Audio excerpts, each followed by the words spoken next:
Hello everyone, welcome back. तो आज हम डिस्कस कर रहे हैं निलपोटेंट मैट्रिसेस के बारे में कि निलपोटेंट मैट्रिक्स क्या होती हैं, क्या रिप्रेजेंट करती हैं और इनसे रिलेटेड रिजल्ट के बारे में देखेंगे। तो डेफिनेशन से शुरू करते हैं। डेफिनेशन क्या कहती है कि एक स्क्वायर मैट्रिक्स होनी चाहिए, उसको हम निलपोटेंट मैट्रिक्स बोलेंगे अगर हमारे पास एक पॉजिटिव इंटीजर m एग्जिस्ट कर रहा है सच दैट a को जब हम m टाइम्स मल्टीप्लाई करें खुद से ही तो वो किस में रिड्यूस हो जाती है, जीरो मैट्रिक्स में रिड्यूस हो जाती है।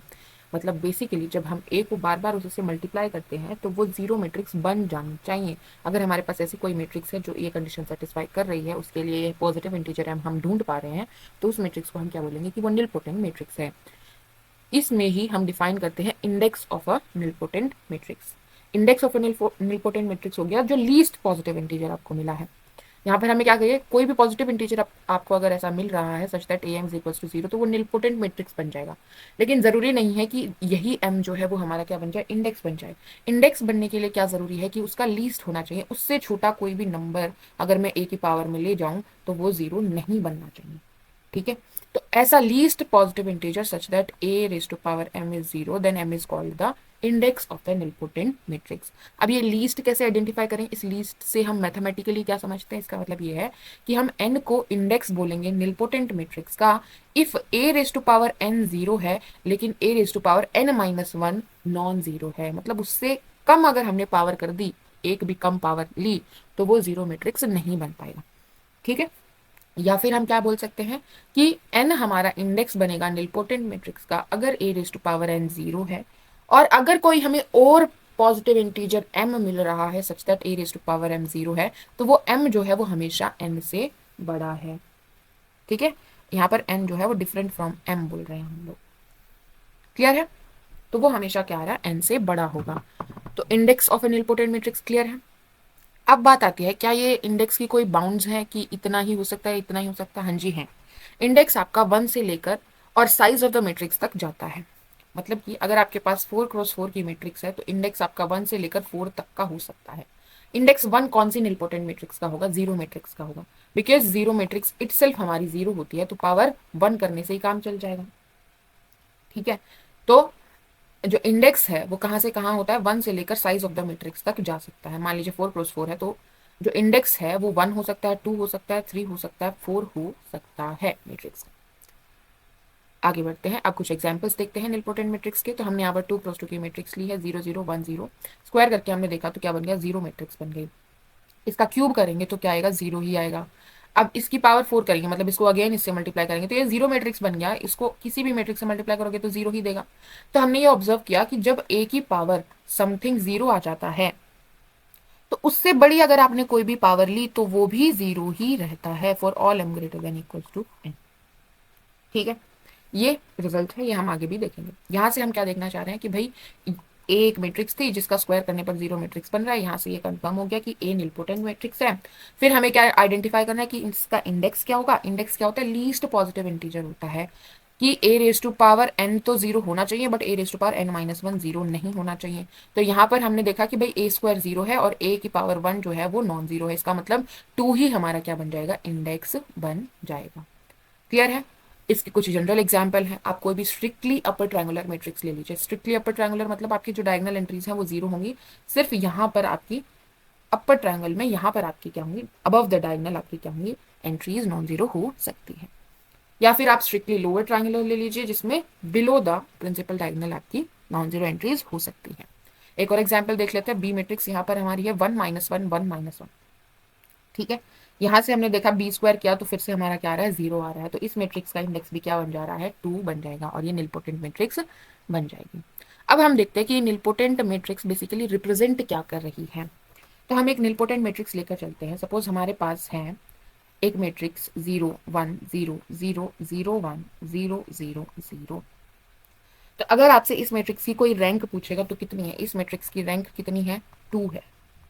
ठीक है, रैंक हमने रैंक ऑफ अ मैट्रिक्स पूरा अच्छे से डिस्कस किया है। काफी सारे डेफिनेशन है, आप कोई भी डेफिनेशन लगा के ये आइडेंटिफाई कर सकते हैं। आप देख सकते हैं कि ये दोनों कॉलम इसमें एल आई है, टू एल आई कॉलम्स है, तो हमारे पास क्या आ जाएगा, रैंक टू आ जाएगी। ठीक है, हमने ये देखा था कि नलिटी प्लस रैंक किसके बराबर होती है, साइज ऑफ द मैट्रिक्स के बराबर होती है, नंबर ऑफ कॉलम्स के बराबर होती है, तो ये थ्री के बराबर हो जाएगी। यहाँ से नलिटी हमारे पास क्या आ जाएगी, थ्री माइनस टू, यानी कि नलिटी क्या आ जाएगी हमारे पास वन। मतलब इसके नल स्पेस का डायमेंशन क्या है, इस वक्त वन है। मतलब क्या कि ये एक डायमेंशन को जीरो पर मैप कर रहा होगा। सपोज मैं इस मैट्रिक्स को एक्स वाई जेड से मल्टीप्लाई कर देती हूँ। एक्स वाई जेड कोई भी पॉइंट है मेरा 3D स्पेस का, ठीक है, 3D स्पेस का कोई भी पॉइंट है। इस मैट्रिक्स को जब मैं एक्स वाई जेड से मल्टीप्लाई करूंगी तो मैंने क्या ऑब्जर्व किया, यहाँ पर वाई आ जाएगा, यहाँ पर हमारे पास जेड आ जाएगा और यहाँ पर जीरो आ जाएगा। तो हमने क्या ऑब्जर्व किया कि जो थर्ड कंपोनेंट था जेड एक्सिस पर जो हम चल रहे थे वो हमारा क्या हो गया, जीरो हो गया। तो हमने एक डायमेंशन कम कर दिया। इस पॉइंट में जो थे वो 3 नॉन जीरो क्वांटिटीज थी, तो हम तीनों जो एक्सेस हैं उस पर कुछ ना कुछ चल रहे थे। लेकिन जैसे ही हमने इस मैट्रिक्स से इसको मल्टीप्लाई किया तो हमारा एक कम हो गया, हम अब वाई जेड प्लेन पर हैं, सॉरी एक्स वाई प्लेन पर है, एक्स वाई प्लेन पर है, बिकॉज एक्स वाई जो क्वांटिटी है वो नॉन जीरो है, जेड कॉम्पोनेंट क्या हो गया, जीरो हो गया। क्लियर है। जब हमने दोबारा यही मैट्रिक्स अप्लाई की, अब जो इमेज आई है उस पर, अब जो इमेज आई है उस पर यानी कि वाई जेड जीरो पर हमने अप्लाई की, अब क्या आएगा हमारे पास, दिस इंटू दिस जेड आ जाएगा, दिस इंटू दिस जीरो आ जाएगा और जीरो आ जाएगा। अब आपने क्या ऑब्जर्व किया कि आपका एक और डायमेंशन कम हो गया। अब आपके पास सिर्फ एक्स नॉन जीरो है, अब आप एक्स एक्सिस पर चले गए हैं।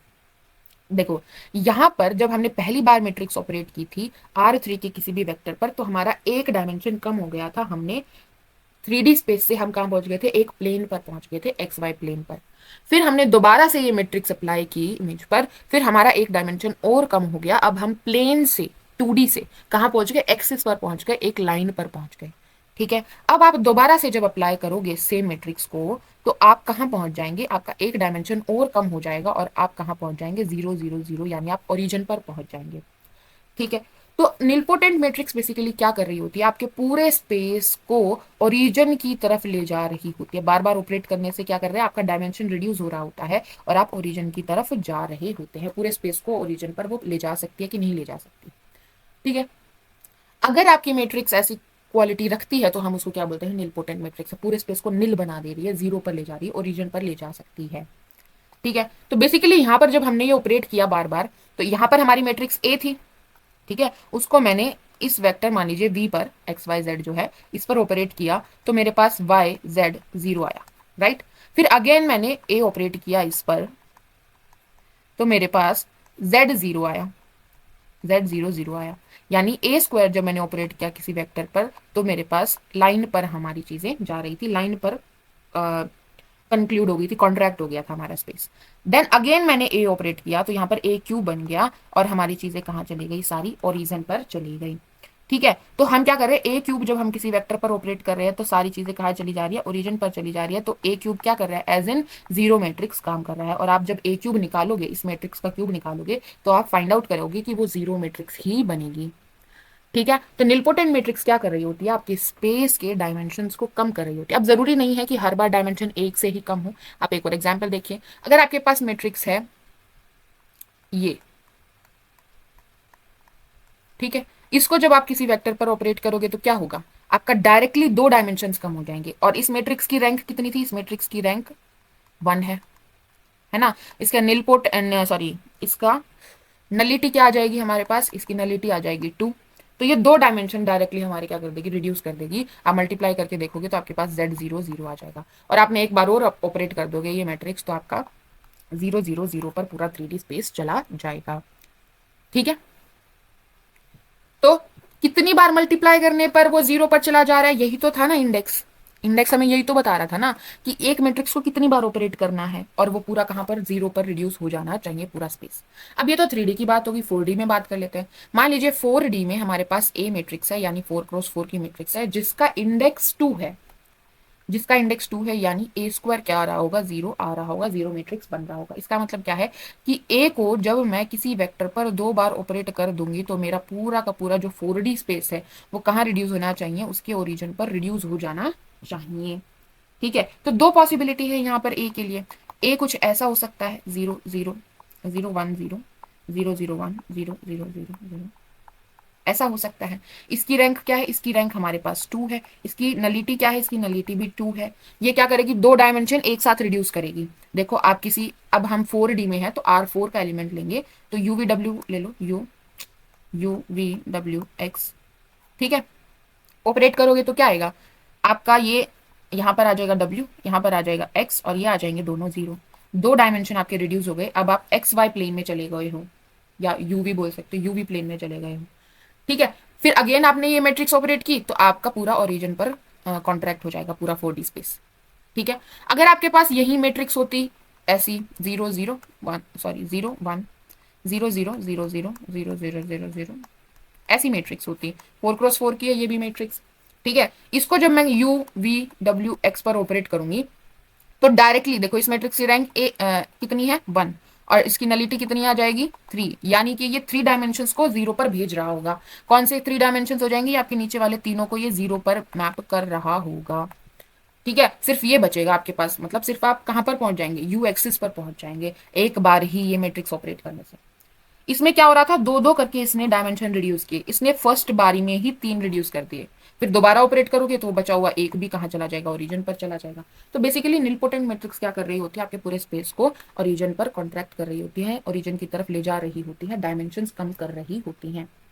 ठीक है, अगर मैं आपसे पूछूं कि आपके पास जीरो मैट्रिक्स है, जीरो मैट्रिक्स है, तो उसकी रैंक क्या होगी, जीरो मैट्रिक्स की रैंक क्या होगी, ये हम डिस्कस कर चुके हैं पहले भी, जीरो होती है। तो इस हिसाब से उसकी नलिटी क्या होगी, नलिटी हो जाएगी उसकी n, जितना भी उसका साइज है। इसका मतलब क्या, नलिटी का मतलब क्या होता है, नलिटी देता है हमें dimension of null space, dimension of null space of A. और नल स्पेस ऑफ ए क्या होता है, नल स्पेस ऑफ ए बनता है, नल स्पेस में वो सारे एलिमेंट्स आते हैं जिनको ये मैट्रिक्स कहाँ पर मैप कर रही होती है, जीरो पर मैप कर रही होती है। तो अब जीरो मैट्रिक्स तो स्पेस के सभी एलिमेंट को जीरो पर ही मैप करेगी, तो पूरा का पूरे स्पेस को ही जीरो पर मैप करेगी, है ना। पूरे स्पेस को जीरो पर मैप करेगी तो पूरे स्पेस का जितना डायमेंशन है उतना ही डायमेंशन हो जाएगा नल स्पेस का भी। पूरे स्पेस का डायमेंशन n है, बिकॉज जीरो हमारी n क्रॉस n मैट्रिक्स ली है हमने। ठीक है, मैं यहाँ पर मैट्रिक्स को एज एन ट्रांसफॉर्मेशन देख रही हूँ, एज एन ऑपरेटर देख रही हूँ, फ्रॉम V टू W या फिर V टू B आप ले सकते हैं। ठीक है, वापिस आते हैं, आगे बढ़ते हैं। अब हम बढ़ते हैं एल्जेब्रा ऑफ निलपोटेंट मैट्रिक्स की तरफ, कि भाई निलपोटेंट मैट्रिक्स तो ठीक है, समझ लिया क्या रिप्रेजेंट करती है। क्या हम दो निलपोटेंट मैट्रिक्स का सम करके भी निलपोटेंट मैट्रिक्स बना सकते हैं, क्या उनके सब्ट्रैक्शन करके निलपोटेंट मैट्रिक्स बना सकते हैं कि नहीं बना सकते हैं, और ऐसा करने पर क्या उनका इंडेक्स सेम रहेगा, इंडेक्स कैसे डिसाइड करेंगे, तो इस पर बात करते हैं। शुरू करते हैं हम एडिशन से। Let A and B be two nilpotent matrix, A और बी हमें दो निलपोटेंट मैट्रिक्स दी हैं, देन ए प्लस बी जरूरी नहीं है कि निलपोटेंट बने। तो यहाँ पर हमने एग्जाम्पल देखा, ए हमने लिया 0 1 0 0, बी हमने लिया 0 0 0 1 0। ये हमारी स्ट्रिक्टली अपर ट्रायंगुलर, ये स्ट्रिक्टली लोअर ट्रायंगुलर, अभी अभी हमने देखा था निलपोटेंट मैट्रिक्स बन जाएंगी। ए प्लस बी हमारा क्या आया 0 1 1 0, क्या आ रहा है, ए प्लस बी का स्क्वायर आइडेंटिटी आ रहा है। अच्छा मुझे एक बात बताओ कि अगर किसी मैट्रिक्स का स्क्वायर या फिर क्यूब या फिर 4 टाइम्स आइडेंटिटी के बराबर हो, A raise to power n identity आ रहा हो किसी भी एन के लिए, पॉजिटिव एन के लिए, तो क्या कभी भी इस मैट्रिक्स का डिटर्मिनेंट जीरो हो सकता है, और क्या ये मैट्रिक्स कभी भी जीरो मैट्रिक्स के बराबर हो सकती है कोई किसी भी पावर के लिए, नहीं हो पाएगी। क्यों, क्योंकि अगर कोई मैट्रिक्स की कोई भी पावर रेज करने पर वो जीरो मैट्रिक्स बन रही है, जीरो मैट्रिक्स बन रही है, तो वो इस इक्वेशन को सेटिस्फाई करेगी, और इस इक्वेशन के हिसाब से determinant of A raise to power M जो है वो जीरो के बराबर होना चाहिए, यानी डिटर्मिनेंट ऑफ ए की पावर एम जीरो होना चाहिए। अब अगर determinant of a non zero है तो क्या मैं कोई भी पावर रेज करके उसको जीरो के बराबर बना सकती हूँ, बताओ। एक्सपोनेंशियल फंक्शन में पढ़ा है हमने ये, कि भाई किसी भी नॉन जीरो क्वांटिटी की पावर करके आप उसको जीरो के बराबर नहीं बना सकते। ठीक है, तो यहां पर हमारा क्या कंफर्म हो गया कि डिटर्मिनेंट ऑफ ए भी क्या होना चाहिए, जीरो ही होना चाहिए। और अगर डिटर्मिनेंट ऑफ ए जीरो है, ए जीरो है, तो ये वाली चीज नहीं हो सकती, मतलब अगर ये है तो ये नहीं हो सकता, और ये है तो ये नहीं हो सकता। तो हमने यहाँ पर ए प्लस बी का स्क्वायर निकाला, वही क्या आ रहा है, आइडेंटिटी आ रहा है। तो कोई सवाल ही पैदा नहीं होता कि ये फ्यूचर या किसी और पावर के लिए भी जीरो बन सकता है। ठीक है, और यहाँ पर आप ये चीज भी देख सकते हो कि भाई जो निलपोटेंट मैट्रिक्स होती है उनका इंडेक्स मैक्सिमम कितना हो सकता है, साइज के बराबर ही हो सकता है, साइज इसका 2 है, तो 2 तक ही चेक करने की जरूरत, उसके आगे चेक करने की जरूरत ही नहीं है। ठीक है, नेक्स्ट हमने लिया है एक मैट्रिक्स और ली है, मैट्रिक्स सी, जो हमने लिया है 0 2 0 0, इसका स्क्वायर करेंगे तो भी क्या आ रहा है, जीरो आ रहा है, मतलब ये भी एक निलपोटेंट मैट्रिक्स है और इसका इंडेक्स 2 आएगा। ए प्लस सी निकाला तो हमारा क्या आया, यहाँ पर 0 0 0, यहाँ पर 3 आ रहा है। अब ये जो बन रही है ये हमारी क्या बन रही है, निलपोटेंट मैट्रिक्स बन रही है। तो हमने क्या ऑब्जर्व किया कि जो सम है दो निलपोटेंट मैट्रिक्स का, वो निलपोटेंट हो भी सकता है और नहीं भी हो सकता है, दोनों कंडीशंस हमारे पास आ रही हैं। अब यहीं से हमने क्या ऑब्जर्व किया कि भाई अगर हम इंडेक्स की बात करें, कि जस्ट इन केस दो मैट्रिसेस का सम निलपोटेंट बन रहा है, तो जो सम का इंडेक्स होगा वो हमेशा less than equals to K1 plus K2 minus 1 होगा। क्यों? यहाँ पर K1 और K2 क्या, पहले तो ये देख लो, K1 हो गया हमारा इंडेक्स ऑफ A, पहले वाली का मैट्रिक्स, और K2 हो गया हमारा इंडेक्स ऑफ B। ठीक है, B मैट्रिक्स का इंडेक्स। तो ये कैसे आया? ये हमारा आया बाइनोमियल एक्सपेंशन से आया। बाइनोमियल एक्सपेंशन याद है आपको? A प्लस बी की power K1 plus K2 minus 1 निकालो, एक्सपेंड करो, मतलब क्या आ जाएगा यहाँ पर? K1 plus K2 minus 1, zero से शुरू करते हैं, यहाँ से आ जाएगा A की power K1 plus K2 minus 1, B की power 0, then K1 plus K2 minus 1 C1, A की पावर कितनी हो जाएगी? दिस माइनस 1, मतलब K1 प्लस K2 माइनस 2 हो जाएगा और B की पावर 1 हो जाएगी। ऐसे ही आपका रिड्यूस करते चलेंगे तो हमारे पास लास्ट में आ जाएगा K1 plus K2 minus 1 C, K1 plus K2 minus 1, यहाँ पर A की पावर 0 हो जाएगी और B की power K1 plus K2 minus 1 हो जाएगी। ठीक है, अब यहाँ पर आप क्या ऑब्जर्व करोगे कि A का इंडेक्स क्या है? K1 है, मतलब A raise to power K1 0 हो रहा होगा, और B का इंडेक्स K2 है, मतलब B raise to power K2 क्या हो रहा होगा? 0 हो रहा होगा। जैसे जैसे हम आगे बढ़ रहे हैं, शुरू हमने यहाँ से किया, एक्सपेंशन की शुरुआत हमारी यहाँ से हुई, तो यहाँ पर आपने क्या ऑब्जर्व किया भाई? A की पावर में K1 दिख रहा है और A की पावर में K1 आते ही क्या बन जाएगा? वो 0 बन जाएगा, 0 बन जाएगा। तो ये पहली वाली क्वांटिटी पूरी 0 बन जाएगी, 0 मैट्रिक्स से मल्टीप्लाई करेंगे तो। अब जहां तक हमारा K1 से बड़ा बना रहेगा या K1 तक हमारा क्या होगा? A raise to power K1 0 दे देगा, और उसके आगे आप जैसे ही जाओगे तो आप ऑब्जर्व करोगे कि जो B की पावर है वो K2 बन गई होगी। ठीक है, क्योंकि देखो आपके बीच में कहीं ये क्वांटिटी लाई करेगी K1 plus K2 minus 1 C, A की पावर होगी आपकी K1 माइनस 1, जैसे ही K1 से छोटी गई। ठीक है, और B की पावर आपकी क्या बन जाएगी? K2 बन जाएगी। ठीक है, क्लियर है? तो जैसे ही A की पावर K1 से छोटी जाएगी वैसे ही B की पावर आपकी K2 बन चुकी होगी, और B की पावर K2 की वजह से पूरी क्वांटिटी आपकी क्या हो जाएगी? 0 हो जाएगी। तो इस तरह आप ये ऑब्जर्व कर सकते हैं बाइनोमियल एक्सपेंशन से कि A प्लस बी की power K1 plus K2 minus 1 तो हमेशा क्या आएगी? 0 ही आएगी। तो अगर हम इसके इंडेक्स की बात कर रहे हैं तो इंडेक्स क्या होता है? लीस्ट पॉजिटिव पावर, तो वो इससे छोटा ही होगा या इसके बराबर हो सकता है। ठीक है, तो हमें अपर बाउंड मिल जाएगा सम के लिए इंडेक्स का। आगे बढ़ते हैं सब्ट्रैक्शन की तरफ। सब्ट्रैक्शन क्या कह रहा है कि भाई हो सकता है कि A माइनस बी हमारा निलपोटेंट बन जाए और हो सकता है कि ना बने, तो इसके लिए भी आप एग्जाम्पल देख सकते हैं। आगे बढ़ते हैं स्केलर मल्टीप्लिकेशन की तरफ। स्केलर मल्टीप्लिकेशन मतलब अगर हम मैट्रिक्स को किसी स्केलर से मल्टीप्लाई कर दें तो क्या वो निलपोटेंट बनी रहेगी या कुछ चेंज हो जाएगा? तो अगर हम स्केलर मल्टीप्लिकेशन की बात करें तो बिल्कुल एक निलपोटेंट मैट्रिक्स को स्केलर से मल्टीप्लाई करने पर फर्क नहीं पड़ेगा, वो निलपोटेंट बनी रहेगी। लेकिन हाँ, उसके इंडेक्स पर फर्क पड़ सकता है कि अगर हमारी A एक नॉन जीरो मैट्रिक्स थी और उसका इंडेक्स मान लीजिए K था, K नहीं, K तो हम यहाँ पर स्केलर लेकर चल रहे हैं, N मान लेते हैं। हमारी एक नॉन जीरो मैट्रिक्स A थी और उसका इंडेक्स हमारा क्या था? N था।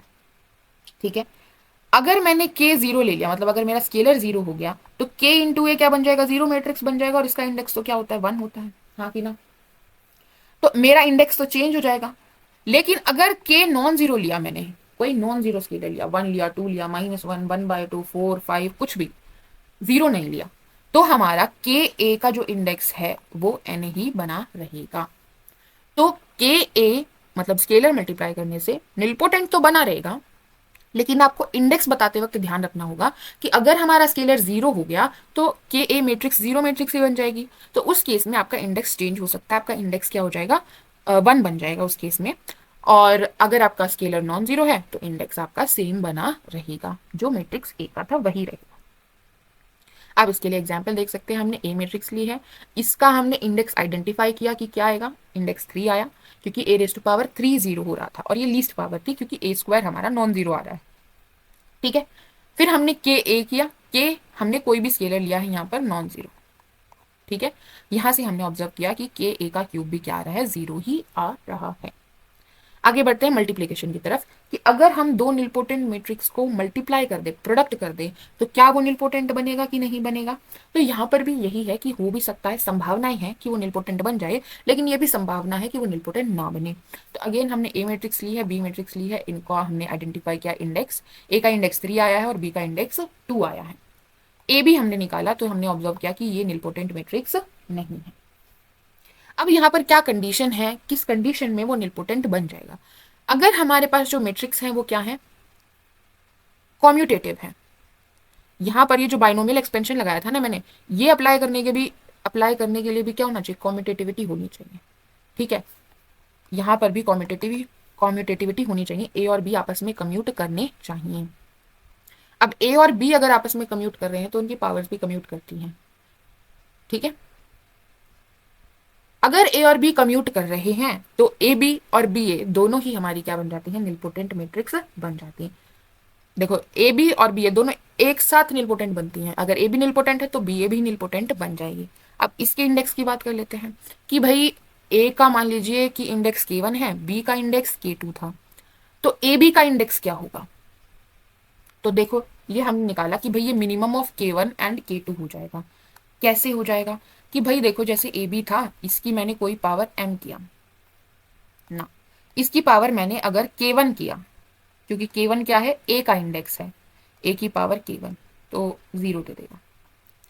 इसकी पावर मैंने क्या की, K1 की, तो मतलब क्या हो गया, ए बी को मुझे K1 टाइम्स क्या करना पड़ेगा, मल्टीप्लाई करना पड़ेगा। अब मैं बोल रही हूँ कि ये कॉम्यूटेटिव है, तो बी ए की जगह मैं ए बी कर सकती हूँ, और इस तरह मैं ग्रुपिंग करके ए की पावर K1 और बी की पावर K1 बना दूंगी। जैसे ही ए की पावर K1 बना तो ये जीरो मैट्रिक्स बन गया, और बी की पावर K1 चाहे जीरो हो चाहे नॉन जीरो हो, ये क्या बन जाएगा, जीरो मैट्रिक्स बन जाएगा। तो हमने ऑब्जर्व किया कि यहाँ पर इन दोनों में से अगर एक भी जीरो बन जाए, मतलब एक की भी पावर रेस करने पर, वो पावर रेस करने पर जीरो बन जाता है, तो टोटल प्रोडक्ट जीरो हो जाएगा, क्योंकि जीरो मैट्रिक्स से जब हम किसी मैट्रिक्स को मल्टीप्लाई करेंगे तो जीरो मैट्रिक्स ही आएगी। तो जो ए है और बी है, इनके इंडेक्स में से जो छोटा है, छोटी वाली पावर रेस करने पर ही काम चल जाएगा, है ना, क्योंकि छोटी वाली पावर रेस करने पर इनमें से कोई एक की पावर वो क्या बन जाएगा, जीरो बन जाएगा, तो पूरा प्रोडक्ट जीरो बन जाएगा।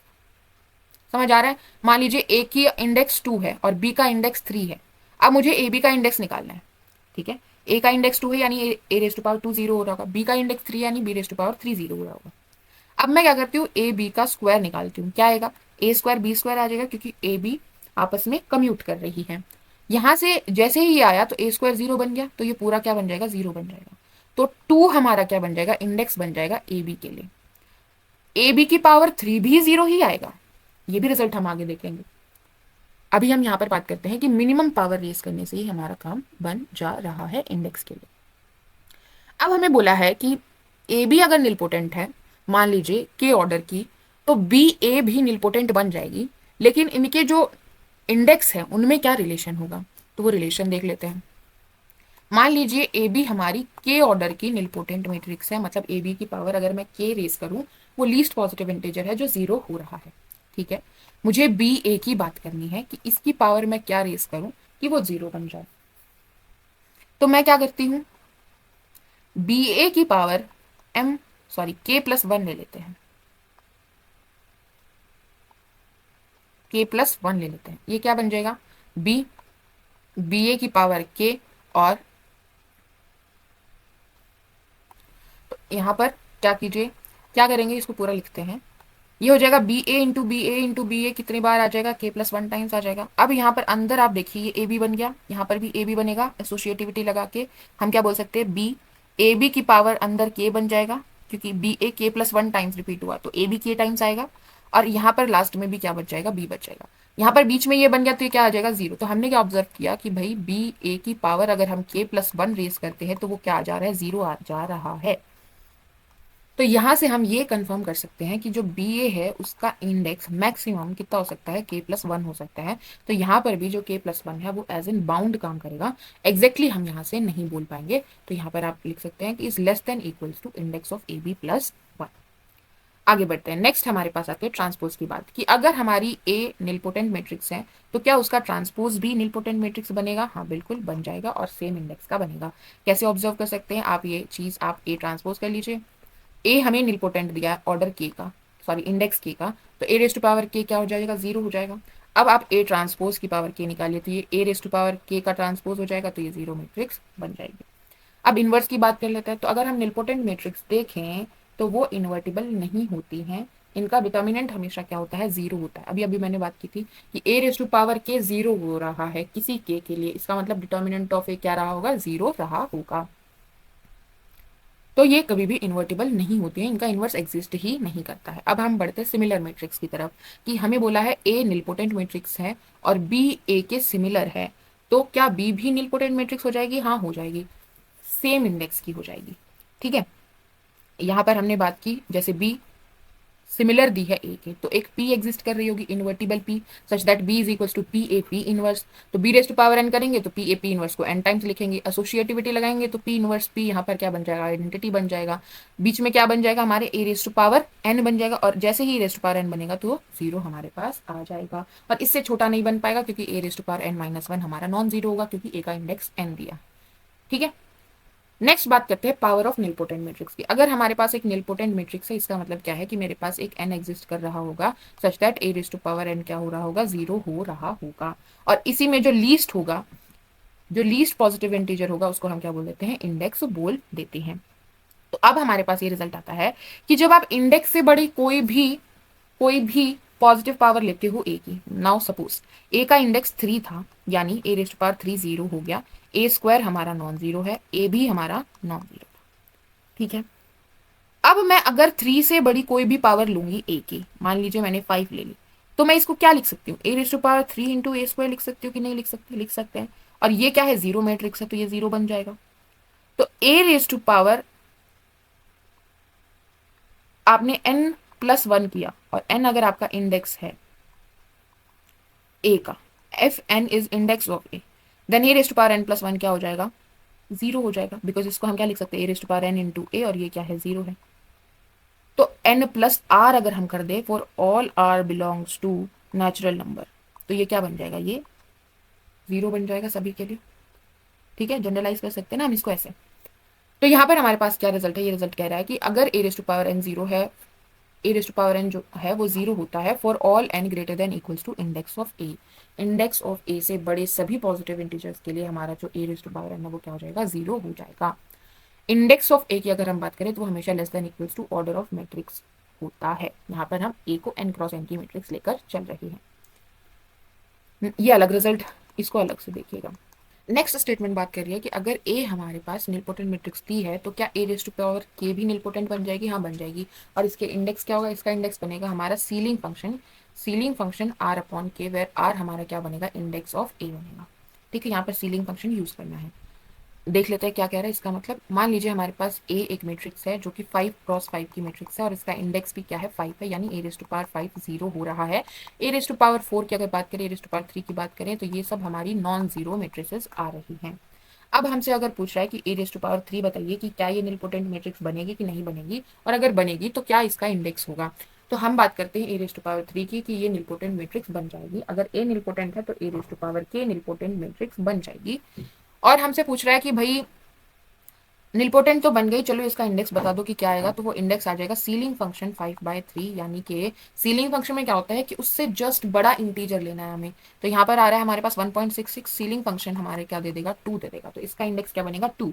यानी कि ए रेज टू पावर 3 को अगर मैं उसी से 2 बार मल्टीप्लाई कर दूँ तो हमारे पास क्या आ रहा है, ए रेज टू पावर 6 आ रहा है।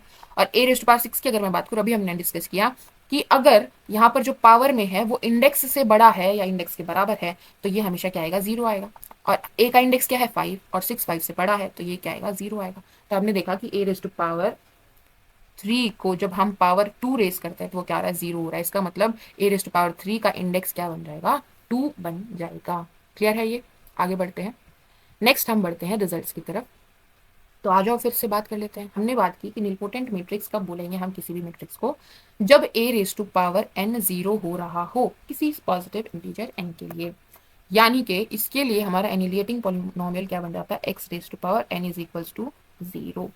X raise to power N is equals to zero इसका एनिलिएटिंग पॉलिनोमियल बन जाएगा। अब ये एन है वो कुछ भी हो सकता है, बेसिकली एन जो है वो greater than equals to size of matrix भी हो सकता है अगर वो निलपोटेंट मैट्रिक्स है तो यहाँ से अगर हम अपने मिनिमल पॉलिनोमियल की देख ले कि मिनिमल पॉलिनोमियल के लिए क्या क्या कंडीशन आ रही है, तो मिनिमल पॉलिनोमियल जो होगा वो हमारा एक्स हो सकता है या एक्स की कोई पावर हो सकता है आर।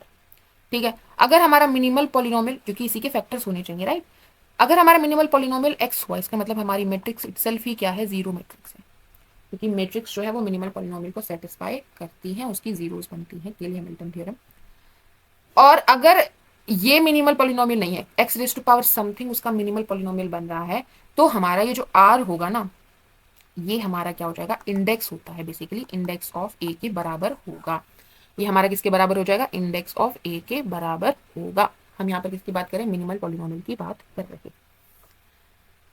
और उस केस में हमारी जो मैट्रिक्स है वो डायगोनलाइजेबल नहीं हो पाएगी, क्योंकि हमने डिस्कस किया था कि डायगोनलाइजेबिलिटी के जो मिनिमल पॉलिनोमियल है वो क्या होते हैं, डिस्टिंक्ट लीनियर फैक्टर्स में होता है। यहाँ पर एक्स की पावर जो है वो 1 से बड़ी है।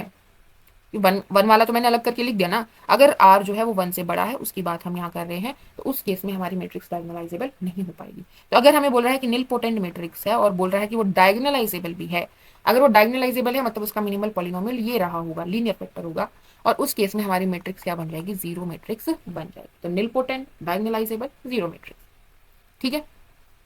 अब यहीं से अगर हम आइगन वैल्यूज की बात करें कि भाई निलपोटेंट मैट्रिक्स की आइगन वैल्यूज क्या हो जाएंगी, तो जीरो हो जाएगी। ठीक है, zero is the only possible eigen value for nilpotent matrix. अगर कोई निलपोटेंट मैट्रिक्स है तो उसके पास सिर्फ 0 0 0 ही आइगन वैल्यू हो सकती है। ठीक है, अब आप मुझे कमेंट सेक्शन में लिखकर बताइएगा, अगर कोई मैट्रिक्स ऐसी है जिसके पास सिर्फ आइगन वैल्यू 0 0 0 ही है, तो क्या वो अपने आप निलपोटेंट बन जाएगी? या कोई ऐसी मैट्रिक्स है जो निलपोटेंट नहीं है लेकिन उसके पास आइगन वैल्यू 0 0 0 ही है, मतलब सारी आइगन वैल्यू जीरो ही है, क्या ऐसा हो सकता है? मतलब क्या ये इफ एंड ओनली केस बन जाएगा? ठीक है, आगे बढ़ते हैं। हमारे पास आइगन वैल्यूज के लिए क्या पॉसिबल है कि सारी जीरोज ही होंगी। अब जो आइगन वैल्यू है उसकी एल्जेब्राइक मल्टीप्लिसिटी और ज्योमेट्रिक मल्टीप्लिसिटी की बात कर लेते हैं। तो आइगन वैल्यू की एल्जेब्राइक मल्टीप्लिसिटी क्या हो जाएगी, हमारे पास जो साइज है मैट्रिक्स का उसी के बराबर हो जाती है। एल्जेब्राइक मल्टीप्लिसिटी किसके बराबर हो जाती है, साइज ऑफ मैट्रिक्स के बराबर हो जाती है। अब बात कर लेते हैं ज्योमेट्रिक मल्टीप्लिसिटी। ज्योमेट्रिक मल्टीप्लिसिटी बराबर हो जाती है n माइनस रैंक ऑफ ए के बराबर हो जाती है, यानी कि नलिटी ऑफ ए के बराबर हो जाती है हमारी ज्योमेट्रिक मल्टीप्लिसिटी। मतलब ये क्या देगा कि हमें कितने आइगन वेक्टर्स मिलेंगे corresponding to eigen value 0, Li eigen vectors मिलेंगे। ठीक है, आगे बढ़ते हैं किसकी तरफ, आइगन वैल्यू से क्या बता सकते हैं, इनके सम से हम ट्रेस बता सकते हैं और फिर इनके मल्टीप्लिकेशन से हम डिटर्मिनेंट बता सकते हैं। तो डिटर्मिनेंट की तो हमने बात कर ली कि डिटर्मिनेंट तो क्या होगा, हमेशा ही जीरो होगा किसी भी निलपोटेंट मैट्रिक्स का। लेकिन वही सवाल कि अगर किसी मैट्रिक्स का डिटर्मिनेंट जीरो है तो क्या ये कंफर्म कर सकते हो कि वो निलपोटेंट मैट्रिक्स होगी? नहीं, ऐसा नहीं है, ऐसा नहीं है। देखो, अगर हमारे पास मैट्रिक्स है 1 0 0 0, तो क्या ये निलपोटेंट मैट्रिक्स है? नहीं, लेकिन इसका डिटर्मिनेंट क्या आ गया, जीरो आ गया। तो अगर मैट्रिक्स निलपोटेंट है तो उसका डिटर्मिनेंट जीरो होगा, लेकिन डिटर्मिनेंट अगर जीरो है तो आप डायरेक्टली नहीं बोल सकते कि वो निलपोटेंट मैट्रिक्स है। ठीक है, ट्रेस की अगर हम बात करें तो ट्रेस हमारा क्या बनेगा, सम ऑफ आइगन वैल्यूज, तो वो भी क्या बनेगा, जीरो ही बनेगा। अब हम रैंक की बात कर लेते हैं। तो रैंक क्या बनेगी इसकी, रैंक ऑफ अ मैट्रिक्स किसके बराबर हो जाएगी, हमेशा ही क्या होगी, लेस देन एन होगी। क्यों? क्योंकि डिटर्मिनेंट जीरो है। हमने पढ़ा था रैंक वाले लेक्चर में कि रैंक ऑफ ए एन तभी होगी, मतलब फुल रैंक तभी होगा जब डिटर्मिनेंट हमारा नॉन जीरो हो। आप डेफिनेशन से देख सकते हैं इस चीज को। यहाँ पर हम बोल रहे हैं कि डिटर्मिनेंट जीरो है तो इसका मतलब रैंक ऑफ ए हमेशा लेस देन एन ही होगी। ठीक है, अब हम देख लेते हैं एक एक करके सारे रिजल्ट। तो सबसे पहला रिजल्ट बोल रहा है कि इसका जो एनिलिएटिंग पॉलिनोमियल है वो x raise to power n type का होगा और एन हमारा greater than equals to index of A होगा। मिनिमल पॉलिनोमियल की अगर हम बात करें तो वो x raise to power R type का होगा और आर जो है वो इंडेक्स ऑफ ए ही होता है मिनिमल में।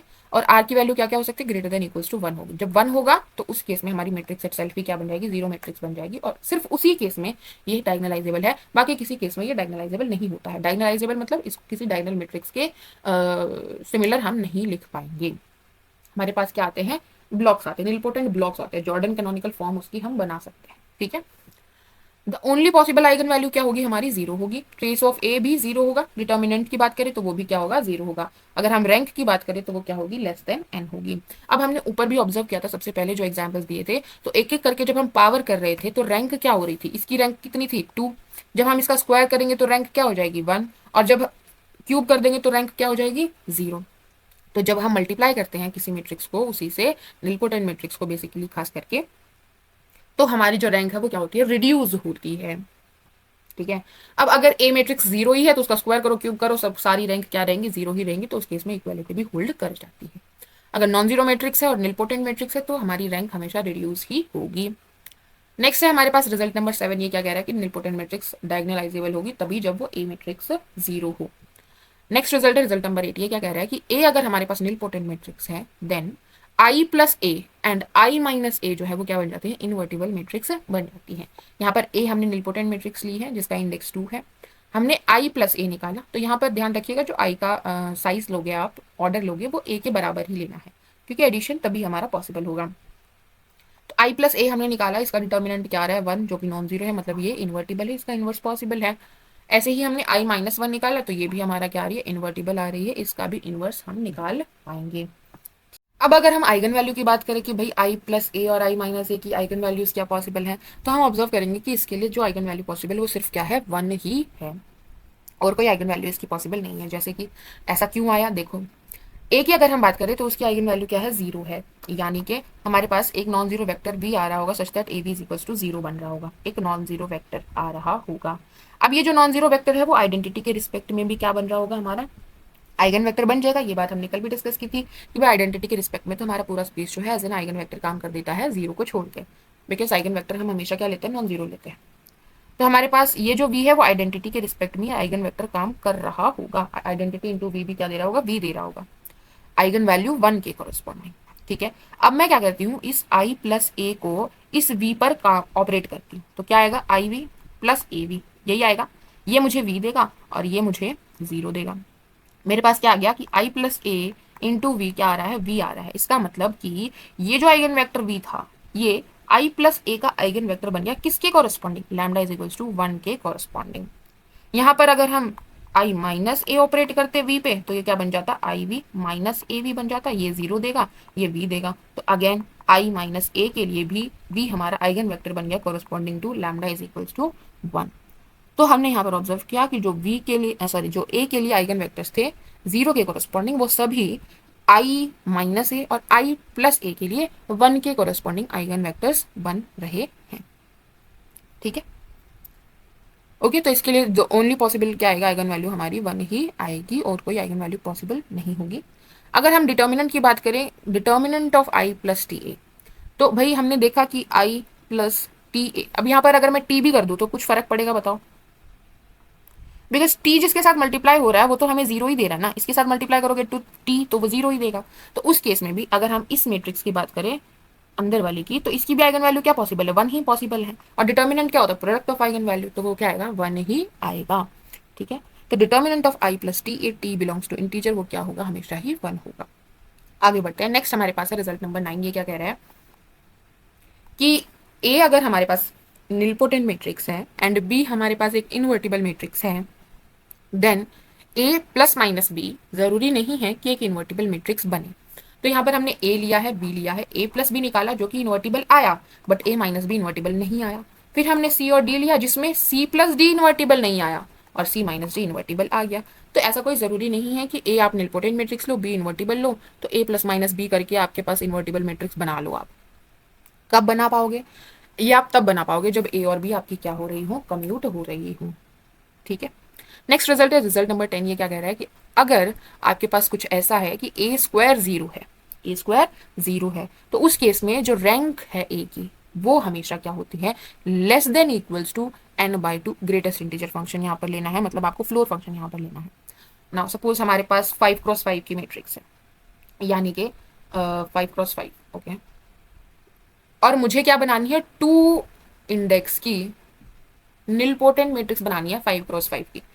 तो यहाँ से मुझे पता चल जाएगा भाई इस मैट्रिक्स की जो रैंक है वो कितनी होनी चाहिए, 5/2, यानी कि 2.5 ग्रेटेस्ट इंटीजर फंक्शन बोले तो इसकी रैंक 2 होनी चाहिए या उससे कम होनी चाहिए, तभी मैं 2 इंडेक्स की क्या बना पाऊंगी, निलपोटेंट मैट्रिक्स बना पाऊंगी। तो उसमें आपके लिए ये हेल्पफुल है। अगर आपको 4x4 की मैट्रिक्स दी है, आपको 2 इंडेक्स की निलपोटेंट मैट्रिक्स बनानी है, तो वहां से आपको क्या पता चलेगा कि आपको मैक्सिमम 2 रैंक की मैट्रिक्स बना सकते हो। तो सिंपली आप यहाँ पर क्या कर सकते हो, यहाँ पर 0 ऐसे मैट्रिक्स बना सकते हो। ठीक है, क्लियर है, तो किस तरह हेल्पफुल है। आगे बढ़ते हैं, नेक्स्ट रिजल्ट है हमारे पास रिजल्ट नंबर 11। ये क्या कह रहा है कि every singular matrix can be expressed as the product of nilpotent matrix. हर एक सिंगुलर मैट्रिक्स को, सिंगुलर यानी जिसका डिटर्मिनेंट 0 है, उसको हम एक्सप्रेस कर सकते हैं as product of nilpotent matrix, as the product of 2 nilpotent matrix हम उसको एक्सप्रेस कर सकते हैं। नेक्स्ट रिजल्ट है हमारे पास अलजेब्राइक मल्टीप्लिसिटी जो है 0 की, वो किसके बराबर हो जाती है, साइज ऑफ मैट्रिक्स के बराबर हो जाती है। और ज्योमेट्रिक मल्टीप्लिसिटी जो है वो किसके बराबर हो जाती है, नल स्पेस यानी नलिटी ऑफ ए के बराबर हो जाती है, n माइनस रैंक ऑफ ए के बराबर हो जाती है। ठीक है, तो यहाँ पर हमने निलपोटेंट मैट्रिक्स कंप्लीट किया। आई होप आपको समझ आया होगा, ज्योमेट्रिक इंटरप्रिटेशन इसकी आपको समझ आई होगी और अब आप कॉन्फिडेंट फील कर रहे होंगे इस टॉपिक में। मिलते हैं आपसे कल, तब तक के लिए गुड बाय, टेक केयर।